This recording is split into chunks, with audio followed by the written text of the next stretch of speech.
Picture this. It's the early 1920s. You're wearing a tweed suit that aggressively itches. Your mustache has its own zip code, and your primary mode of transportation operates on hay and deposits steaming piles of fertilizer wherever it goes. Enter Henry Ford, a man who looked at a horse and thought, you know what this needs? Wheels, less poop, and the ability to randomly backfire and terrify everyone in a 3-block radius. But before we crank start this journey through time and dive into the glorious absurdity of automotive evolution, do me a huge favor. Smash that subscribe button, hit the like, and ring that notification bell so you never miss out on our high-octane history lessons and mind-blowing car reviews. Now, back to the glorious 1920s. Henry Ford didn't invent the automobile, but he did invent a way to make it so cheap that even your average Joe, who was previously saving up for a really premium donkey, could afford one. Thus, the Ford Model T became the car that put the world on wheels. It was an absolute marvel of engineering, mostly because it was engineered to be as complicated to drive as playing a pipe organ while falling down a flight of stairs. If you think learning to drive a manual transmission today is hard, the Model T would like a word.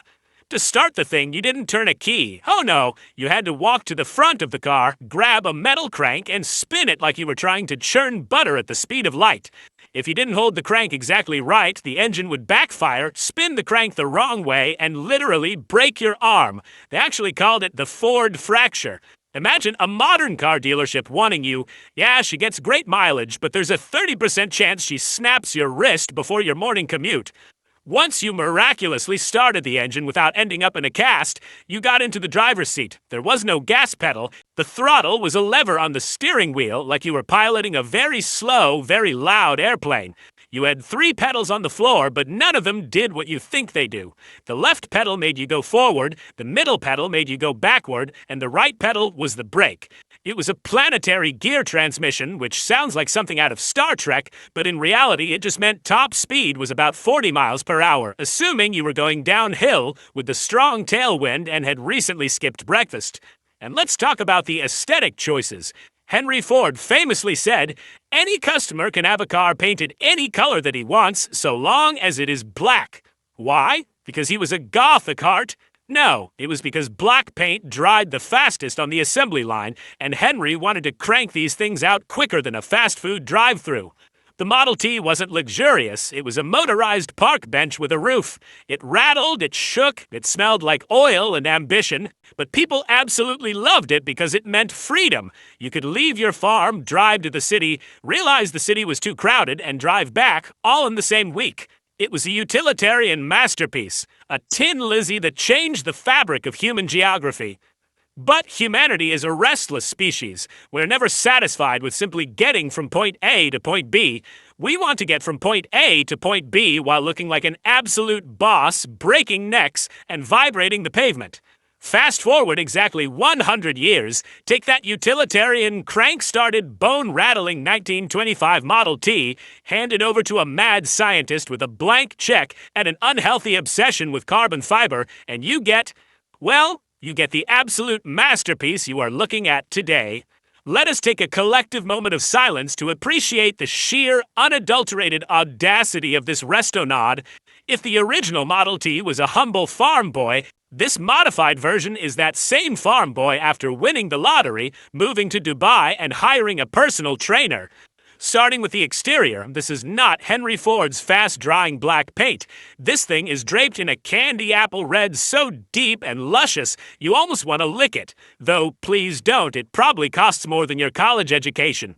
The stance has been dropped so low to the ground that it couldn't clear a dropped dime, let alone a rutted 1920s dirt road. It's sitting on massive, gleaming chrome wheels wrapped in rubber so thin it looks like they just painted the tires directly onto the rims. And then there are the aerodynamics.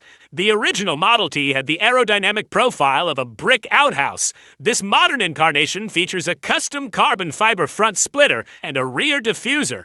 Why? Because when you are pushing what we can only assume is a horsepower number that equals the population of a small town, you need downforce on your 1920s toaster.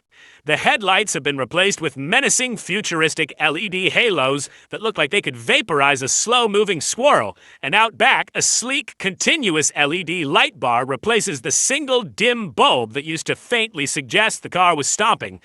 But if you think the outside is a wild departure from history, the interior will make your brain short-circuit.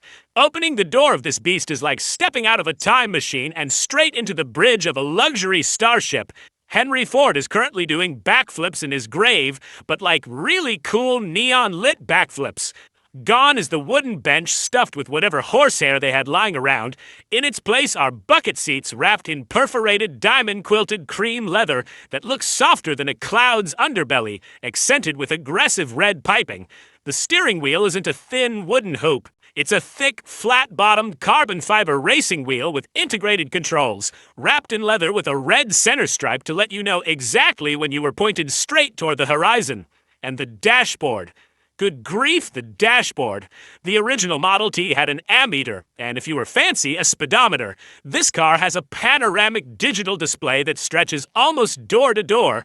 There's enough computing power on that dash to hack the Pentagon, stream 4K movies, and monitor tire pressure simultaneously. The driver gets a fully digital instrument cluster, the center stack is a massive touchscreen for navigation and media, and even the passenger gets their own screen, presumably to play video games while the driver tests the limits of physics. Ambient LED lighting glows from every crevice, casting a sci-fi hue over the carbon fiber center console. That console houses a sleek, modern rotary dial gear selector. No more three-pedal planetary gear nonsense here. This is push-button, fly-by-wire, instantaneous modern performance. This vehicle is the ultimate automotive paradox. It wears the silhouette of the car that motorized the masses, the humble pioneer of the paved road. Yet underneath that vintage, boxy profile beats the heart of a hyper-modern luxury exotic. It takes the spirit of 1925 and injects it with a century's worth of adrenaline, technology, and swagger. It's a beautiful, ridiculous, completely unnecessary, and entirely perfect machine. It proves that while we respect our history, we absolutely love modifying it until it goes really, really fast and looks ridiculously good doing it.